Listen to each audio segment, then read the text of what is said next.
Absolutely, we are called to be involved in the public sphere. Absolutely.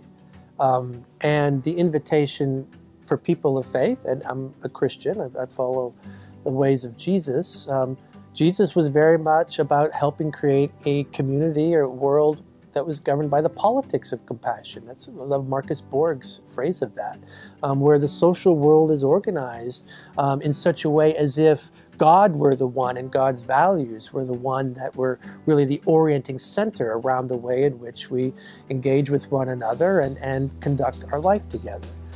So part of the Christian invitation, what it means to be a person of faith, is to help cultivate a politics of compassion, to cultivate transformation so that a social system where all people are given dignity, all people are honored, all people are recognized, welcome to the table, have equal opportunity, have equal voice. Absolutely, that's our invitation to create and participate in the creating of a just politics, a compassionate politics. That being said, one of the things that I worry about is in the political realm, the discourse is so much around who's right, who's wrong, who deserves to have power, who shouldn't have power.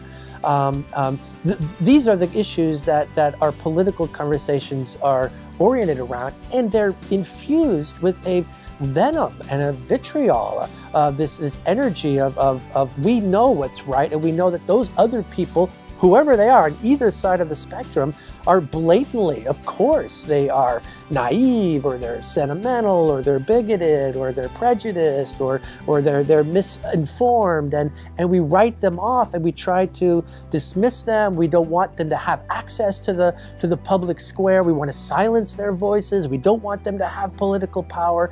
And when people dehumanize and minimize another person's voice or opinion or passion, when we're dehumanized, what do? We don't go, oh, well, of course, you must have been right all along. How wrong were we? No, we get more entrenched. We get more vitriolic, more venomous, more insistent.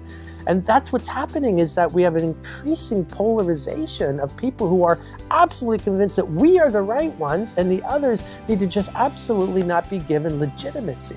And it's creating a polarization. For me, politics fundamentally isn't about who's right and who's wrong and who should have power and who shouldn't have power.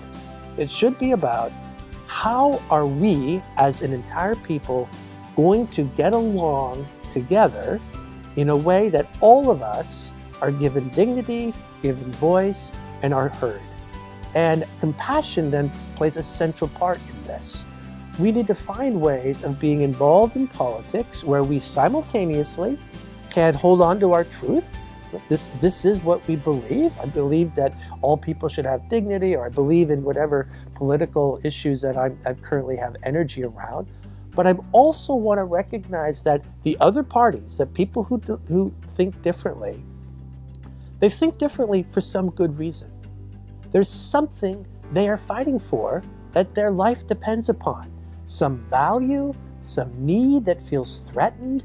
People scream to the extent that they don't feel heard and that something vital is being threatened from them.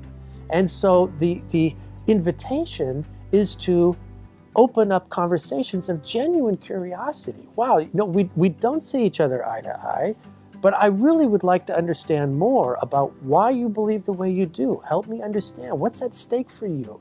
What are you trying to protect? What is the need that you're trying to preserve? Maybe it's security. Maybe it's safety. Maybe it's the dignity for a different group of people that have felt marginalized and disenfranchised from the system. And as we can hear what's at stake, we can have some understanding. Not necessarily having to change our minds, but to be able to understand, okay, I get where you're coming from. And when people feel like you're hearing where I'm coming from, then our vitriol and our venom can relax and we don't have to scream at each other. Might open up a little bit of their capacity to say, well, tell me a little bit about where you're coming from too. And the end game, I don't think, is we're going to come to a society where everybody agrees, right, around any of these issues. For me, the end game is we can create a society of dignity and understanding where people can feel like they're being honored, they're being heard, their deep needs are being legitimated, and that we can be side by side and disagree. at the same time.